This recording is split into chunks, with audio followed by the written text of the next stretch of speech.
pleasure there. Sometimes all you need is a breath of fresher air. So wash your face, Put on your shoes, turn off the TV. Hey, wait, what? turn off the lights, Walk out the door and say, go, go, go, go, go, go, go, go, go away. What do you want to do today?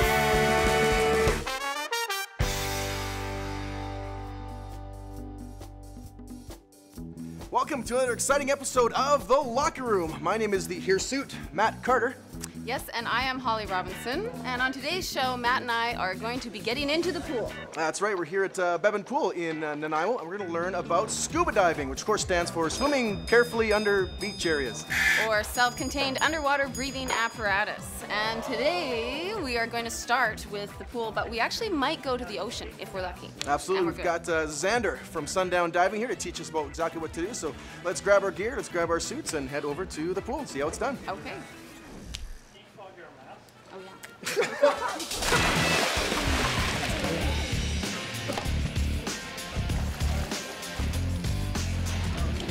All right, Matt and Holly, so I'm going to introduce you guys to your scuba equipment. So starting out, we have our scuba tank or scuba cylinder. Now once this guy is full, its working pressure is 3,000 pounds. So there's 3,000 pounds of air in this. Wow. Common misconception, everybody calls it oxygen, but there's only 21%, just like the air we breathe. So that's all compact into this tank. So in order to breathe out of this tank, humans obviously can't breathe 3,000 pounds of pressure. So what we're gonna do is we're gonna attach a scuba regulator. So this funky device here, what it's gonna do is it's gonna convert the air pressure into a more workable pressure, which then you guys are gonna be able to breathe. So what we're gonna do is we're gonna attach it into the tank here. This is your alternate and your primary breathing apparatuses, or your second stage. So this is for your buddy if your buddy ever needs to breathe off of a piece of equipment. And then this is what you're gonna breathe off of. So after you can take your first breath off of the scuba regulator. Okay. You're not underwater, so it's completely safe. So I just breathe in? Go in, breathe in. As easy as that. And this last guy right here is gonna attach into our buoyancy compensator, which is your BCD, otherwise known as your buoyancy compensating device. This is kind of the vest that you guys wear when you're underwater, and this is what keeps the whole thing attached to you. So once we hook this up, and once it's fully on, what you can see is by pushing this blue button, the suit will fill up, and once you hit the gray button, it's gonna release. And that's what's gonna make you guys go up and down in the water. Oh, okay. Today, since we're gonna be using some really awesome fast scuba fins, we're gonna wear boots, and the boots will fit in there properly and comfortable. These guys are gonna get you going kicking really fast in the pool. Nice. Okay. Since what we're wearing is neoprene boots and a neoprene shorty, which is a smaller wetsuit to keep you warm in the pool, what happens is that makes you positively buoyant, so you'll be going up. So since you'd have a hard time sinking down, we're gonna take lead weights, just a couple pounds each, and put them in the back of your buoyancy compensator device. 109, Pumping 110, 111. And we'll put those in the back of the BC, and that'll help us sink. The last piece of equipment that we're going to use today is your mask and snorkel. Now, Holly, what I'll get you to do is put this up to your face without putting the straps over your head, and breathe in through your nose, and if it sticks, it's a perfect fit. Perfect. I think we're ready to go scuba diving. Water and me go together like water and me. I don't know, it's a good mix. It's like putting on a pair of tight leather pants. Water and me, I don't know why, but I have this weird thing where I have to plug my nose with my hand before I actually jump in underwater. It's been like that for pretty much as long as I can remember. These boots were made for sinking. That's just what they'll do. I've been a swimmer ever since I was a little kid. Did the whole Red Cross swimming lessons thing. I am known for being a bit of a bad swimmer, I guess you could say, but you know, you can't be good at everything. I swam across lakes here on Vancouver Island. Done a lot of body surfing. Yeah, totally dig swimming. I'm really good at the doggy paddle. The only thing I know about Holly's swimming background is when she's walking in front of me in a bikini.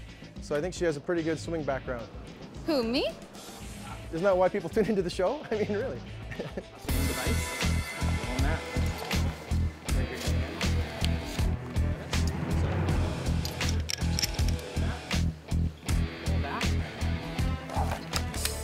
This is my nice weight belt. Oh my Lanta. You wouldn't believe how heavy this is. I'm gonna sink like a rock. So the scuba better work. Holly's got the weight belt. I've got the natural weight, but apparently not quite enough, so we're gonna get some lead in here. So you're gonna drop in a 3-pounder right there. Okay.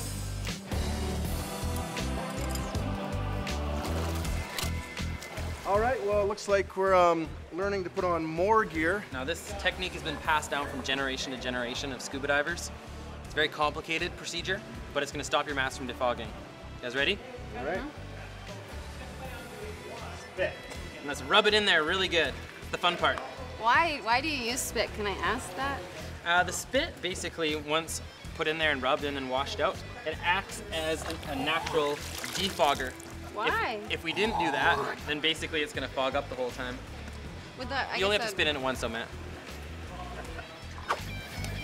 When you're all geared up, it actually gives you kind of a neat feeling of, it's kind of like a confidence. It's sort of like, you know, if you're a hockey player, you get all the gear on, you almost feel more like a pro. You feel like a bit like a penguin, like you can't really move your body the way that you're used to moving. You're not at all, you know, nimble or quick. And then the tank, I couldn't even barely move with. Do I look funny? I haven't been this tanked since Holly's prom. We say that on air? Probably not. I don't really care if I'm above water or underwater, either or. My lungs, however, have an opinion, so. I definitely am looking forward to being able to breathe under there because I don't really hold my breath well underwater, so I think the mask and then the air, that'll help me. So even though I'm a bit nervous, I'm actually really excited to try something new. That's the thing to try here with the scuba diving. Don't mind going under the water swimming, but how will the breathing go? That's what we're gonna find out. With our programs, normally your swimming experience doesn't have to be a lot, but there has to be some level of comfort around the water. Once you've got the gear on and the fins on, even if you are not that great of swimmer, you can normally still get by quite easily. You just want that comfort level because you don't want to be panicking in the water. I actually thought that I would sink because the weight of everything, all the gear was so heavy I could barely lift it. But I'm still floating. I guess they knew what they were talking about. They're right. I'm stoked to give scuba diving a first time here in the pool, where obviously it's not quite as deep, you don't have to worry about the tides, that sort of thing. Obviously it's very, very clear, so we'll be able to look at our instructors under the water and see how the hand signals go and all that sort of stuff. It's just a really, really cool, calm place to learn.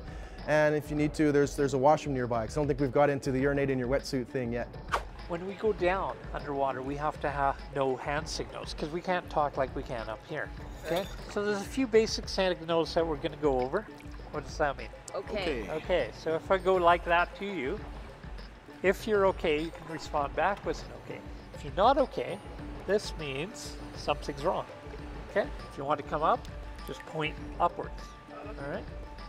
We might have to use hand signals above water too. So if we want to go down, we've already got our mouthpiece in our mouth. We don't want to say, okay, let's go down, and always agree with your partner. So if you say you want to go down, get your partner to agree with you because she might not be ready yet.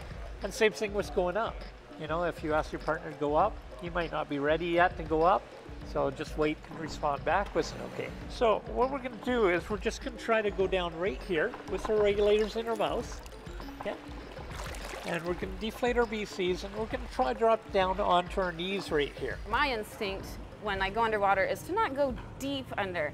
And so he said, go on your knees. And that's sinking lower than I've really gone underwater in a few years, I'll admit it. You get this little bit of a sense of excitement. You're like a little nervous. I do find that the water's a bit warmer all of a sudden, so I think she's a bit nervous. Uh-oh. Yeah. Do we have any purple dye around here? The first time you dive sort of under the water with your regulator on and mask, it's really cool because of course you can see everyone around you so clear doing the exact same thing. Your brain is at first saying, I can't breathe under here. So you kind of like, shake a little bit, and then you have to just really trust your regulator. First I was kind of doing really quick breaths. I had a couple of issues first, really getting the handle of it down. And then I calmed down and I did some bigger, deeper breaths. That first dive under the water, you see the bubbles coming up. It really is quite magical. And I think the more that you did it, the more you would feel comfortable underneath the water. Oh, has Ed given you guys high fives yet? No. We're supposed to do lots of high fives in scuba diving. That's what scuba diving is all about, the high fives. Why is it about high fives? High fives are really important, just encouragement, excitement, getting people pumped. High five. High five. Every time someone does like an exercise, I want to be like, good job, Matt. Good job, Holly. It does make me feel better. So one of the things they want to prepare you for is if you lose your mask and you get a bit of water in there. And it's not so much, of course, about water hitting your eyes, but it's more about water getting up your nose, and it's like throwing you off with the breathing. So they've got this thing where you have to do where you just raise your mask up a bit, breathe out of your nose, and let the water drain through. When the teacher first told us that we do have to get the water out of our masks, it definitely was a bit of a scary thought for me, having this whole problem where I need my nose to physically be pinched when I go underwater. Do scuba divers ever actually wear like the nose plug things? No. No, they don't. You know, I'm quite nervous about this. First time I tried it, kind of snorted a little bit of the old chlorine there. Didn't work out too well. Oops. That's all right. Too much. I find it a little tough because for me, being a saxophone player for 25 years, it's all about breathing through the nose, sort of thing. So now it's trying to turn that off and yeah, just breathe through there. So really good. We let the water in, and the first time I did it, I got water up my nose, so I went up. But I tried again, and I did have a successful time, not as much water. It just took a little bit of practice. Gave it a second try, and it's actually amazing how it works. You just tilt your head back, calmly raise your mask, let the water drain out. Even though you're underwater, it works out well. And I think that's really the one big key. No matter what happens, you gotta keep calm and keep breathing. And again, the instructors are so great, they're not gonna let anything else bad happen to you. Ed didn't tell us sort of what we were gonna be doing next. And all of a sudden, he whips off his mask. He wants us to take the mask off and put it back on. And then calmly just puts it back on. We're like, oh boy, here we go, it's our time for that. I knew that there was going to be a little bit of an issue because, you know, it's pretty scary for people the first time they take their mask completely off. I gave him the signal, like, I don't know if I can do it or not, because I really didn't know if I could, but we're in the shallow water, so I felt comfortable trying it. Holly did great. I know I was watching her, of course, plugging her nose there. I'm like, oh no, what could happen here? I did what worked for me. I did cheat a little, and I plugged my nose here and there just to get like a good breath of air. And you know what? I did it, and I couldn't be more proud of myself. Like, it really is a big thing for me. That also gave me the confidence too, once Holly pulled it up, to like say, hey, maybe I can try this as well. So the biggest sort of crazy thing you see is all of a sudden your vision's blurred, of course, with the mask on. So tell yourself, keep breathing. Don't worry, you can't see as much. Just feel like get the mask on your head. And after two honk through the nose, yeah, I was able to get it clear, and it was good. It was awesome. And again, felt really great. A great feeling of accomplishment to pull that off. We're just going to come down to the deep end there. All right, well now we've done some good work in the shallow end. It's time to go over to the deeper end of the pool. Agree with your buddy? You want to go down? Going from the shallow end to the deep end is going to be, I think, a little bit of a difference maybe on the pressure that I feel when I go down deep. And so I am kind of curious, kind of nervous about how much pressure that I'll feel on my noggin. As I'm still working on the whole breathing side of things, I'm a little bit nervous, but I'm excited for the opportunity, again, to really be able to float out there, to feel weightless. I'm really looking forward to that experience. As you're looking at the pool down underneath, you can see that it goes slowly down, and then it does like a big kind of down under. And so you're getting towards that edge, and the whole time I was constantly kind of blowing out my nose, making sure that the air was released from my ears. And I did notice that I had to stop more often than Matt to keep doing the blowing out of the air, because my ears were just bugging me a little bit. But after I reached the bottom, maybe 30, 60 seconds down in the bottom, and my ears were fine for the rest of the time. I was quite surprised down in the deep end how long we actually stayed down in the pool. I was expecting Ed, it's like, all right, here's a little thing, we'll go up and talk about it. But no, we ended up, I don't know, it felt like 10, 20 minutes down there. And it really is glorious, the whole feeling of basically pseudo-weightlessness. You don't notice how deep you are until maybe you see somebody swimming above you or below you, and you realize that there's just so much room on either side. And so doing like dives, like, you know, Holly and I back and forth around the video cameras and that sort of stuff. It's kind of neat to be able to see everybody else under there. I don't know why, but it's kind of neat to spend a long amount of time under there and actually see your friends. And just that absolute freedom of movement that you get when you're scuba diving. You've never experienced anything else like it. It really was wondrous. It was very cool. And just kind of spend more time goofing around that you ordinarily would never get that opportunity. Holding your breath for, say, what, 15 seconds is probably about as long as I can hold mine. you just got to breathe naturally, breathe normally, as if you were just walking around anywhere else. So long, slow breaths, you know, don't panic, stay calm. And at that point, you know, it all comes out naturally through your lungs, and seeing all the bubbles go by you is actually quite a funny little thing. I actually was swimming behind Matt and slightly above, just right behind, and you wouldn't believe it, but I did see some air bubbles coming from the suit. I don't know how he could have possibly breathed them out of there with his mouth. I think he might have maybe had some bologna earlier, and bologna doesn't sit well with Matt. For that feeling of movement and freedom, I recommend scuba diving to anyone, and I'm really stoked to see how it's going to translate from the pool to the Pacific Ocean. Former 1980s pop star Derek Schmaltz is back. He's best known for his epic 10-minute love ballads and such radio hits as Girl, I Think You're Radical and I'm Quite a Guy, just like Magnum P.I. Today, his appeal is much more selective as he performs his songs his way without a shred of dignity. Derek Schmaltz, pop icon. On my yacht in the Caribbean, I like to go scuba diving. It's one of my favorite activities. And I realized as I was down under the water that, you know, there's not a lot of songs about scuba. And it's because the average songwriter can't rhyme it. But I'm not the average songwriter. I can rhyme it. This is I like to scuba.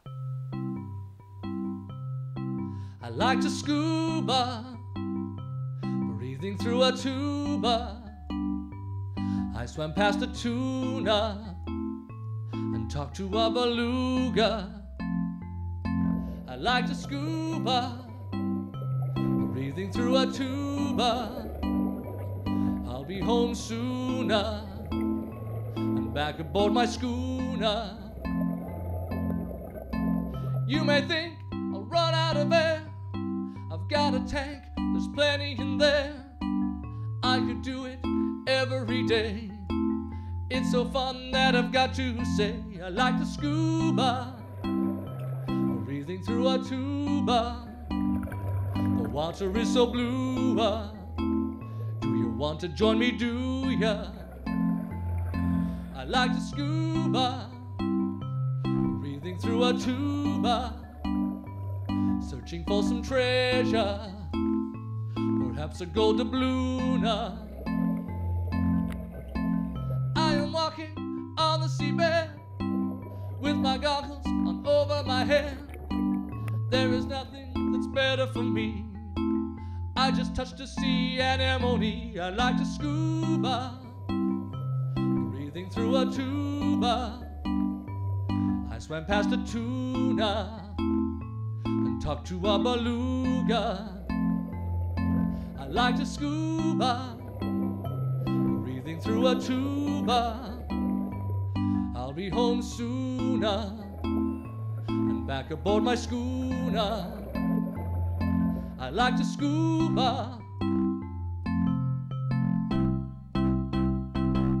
Derek Schmaltz, pop icon.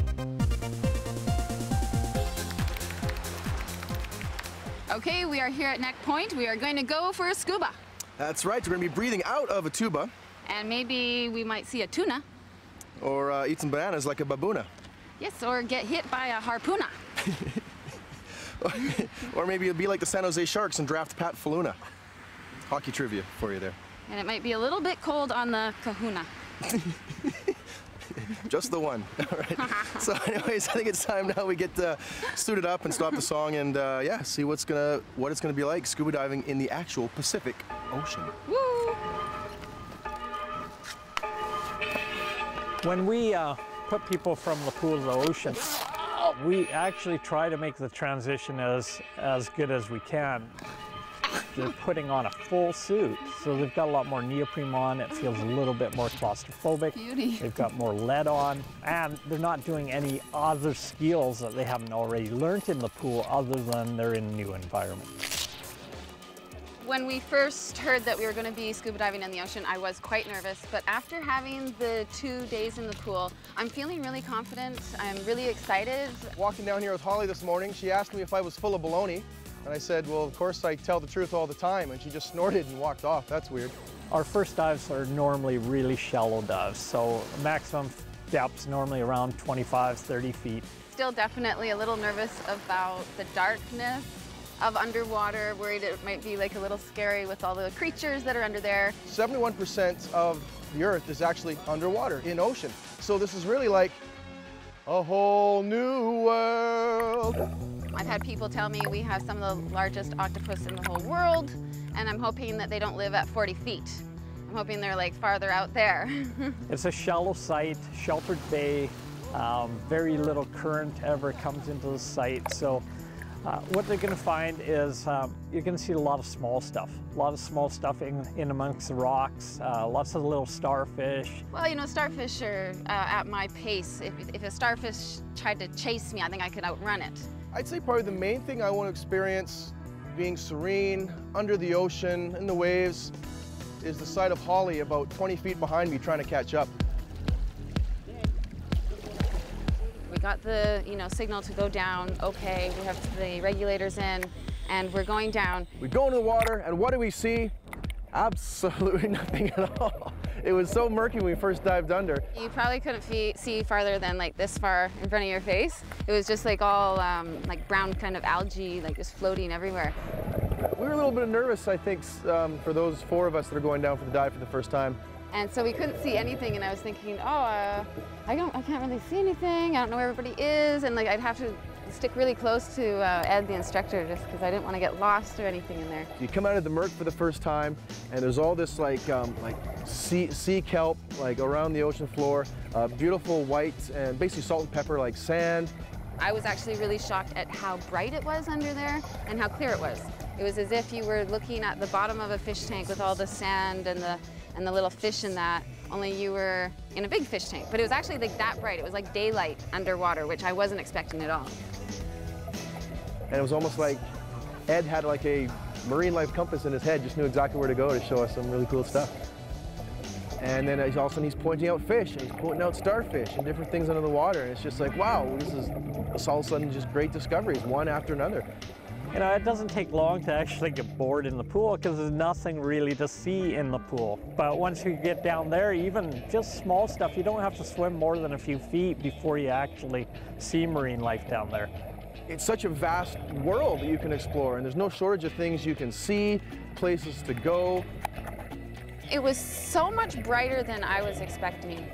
So much more little tiny fish and lots of starfish. You can see the excitement underwater. They're poking at things, you know, and we all stirred it up a little bit. So, you know, and it was more so just the excitement of seeing stuff down there. The sea cucumbers were really huge, and it was kind of neat to just get to hold some of the different life down there and to kind of play around. I had one crab actually pinch on me a little, and so I let him go. And then another crab I thought was kind of eating this starfish, so I kind of shoot him away because I thought he was eating it. I don't know if they do that or not, but to me, I thought the starfish needed my help. You know, I could see the smiles on their face and excitement when they're picking up starfish or looking at things. You know, sometimes maybe picking up things a little too much. Once you kind of pick up the first thing and you get a chance to really look at it close, you just kind of want to pick everything up, the little crabs. And then I saw a crab that was different than the ones that saw the other ones. It was a kelp crab, so it was like yellow. And so I really wanted to get that one. You know, I was in the chase there. Here, you little guy. Got him. And he actually stuck around for a little while. He even started to come towards me at one point. I was like, oh, maybe not that close. I was really impressed with Holly, actually, again, to go from sort of a novice swimmer to being like Mrs. Jacques Cousteau under the water there. Basically, she was picking up anything that moved, which is also what I did back in university, but that's another story. There was the sunfish, and Matt, he wasn't touching them as much, and I thought he needs a real close look at this starfish. And the starfish right on my mask. I couldn't believe it. I actually, when I was doing it, I was kind of thinking, I wonder how Matt's going to react to this. And then I'm just like, and then so then of course I start breathing, and then the bubbles are coming up, and it's knocking it up in the air, and I'm like, oh no, am I gonna drop it? Oh, never mind, I'm in water. It would attach back to the mask, and it was just this kind of comedy routine of bubbles, starfish all over the place. I didn't know how he would react to it, but he took it okay. Going from the stunning beautifulness of sole and sea cucumbers and kelp, and all of a sudden we just drop on an old toilet there. Somebody dropped their old toilet in the ocean. Wasn't very nice of them. But we found that, and it's now just a part of the ocean floor, and so we were kind of goofing around on the toilet. And of course, what does Holly do the first thing? She sits on it. Okay, I was goofing around on the toilet. It was me goofing around on the toilet underwater. And she claims that she wasn't actually using it, but... Yeah, we had some facilities out there just in case. Temperature kind of rose a little bit, and then she starts reading a magazine. I mean, come on. Here we are filming a TV show, and this is what she wants to do in the middle of it? What magazine were you reading on the toilet? Waterworld. Ridiculous. I had the time, you know, sometimes you gotta read. Everyone did great. You know, I think they're very happy about how it went today. This is just one of those experiences of life where you completely shut out everything else in your life and feel peace, serenity, freedom. Even if you don't have a lot of a swimming experience, even if you're not completely 100% comfortable, you could work with Ed or Sundown Diving, and you could get your comfort to a point where you really are going to have an awesome time, really enjoy yourself. Quite honestly, I think the two of us did a very, very good job. Not that we need to wave our own flags or anything. Well, Matt, that might have been one of the most fun shows that we will do this season. I have to agree with that, absolutely. I mean, the last time I went off the deep end, things didn't turn out quite so well, but this time, deep end, shallow into the ocean, that was a lot of fun. It was a lot more fun this time than the last time you went off the deep end, for sure. Didn't like that either. Yes, well. But this time was awesome. Absolutely, yeah. So if you want to try scuba diving, you should definitely try it. You can contact Ed at Sundown Diving, or anybody can really try it. Any age, any person. There's even paraplegic. Even Shaw camera technicians, as we just saw, were able to learn how to go down and scuba dive. So, yep. So if they can do it, so can you. So again, if they got lessons, you can get certified, whether it's scuba diving or snorkeling or much, much more. Again, contact the good folks at Sundown Diving. Yep. And if you do have any show ideas or suggestions for us here at the Locker Room, contact us via email or check out our website. That's right. And I guess that wraps it up for this show. Exactly. For the Locker Room, I'm Holly Robinson. I'm Matt Carter. We'll see you next time.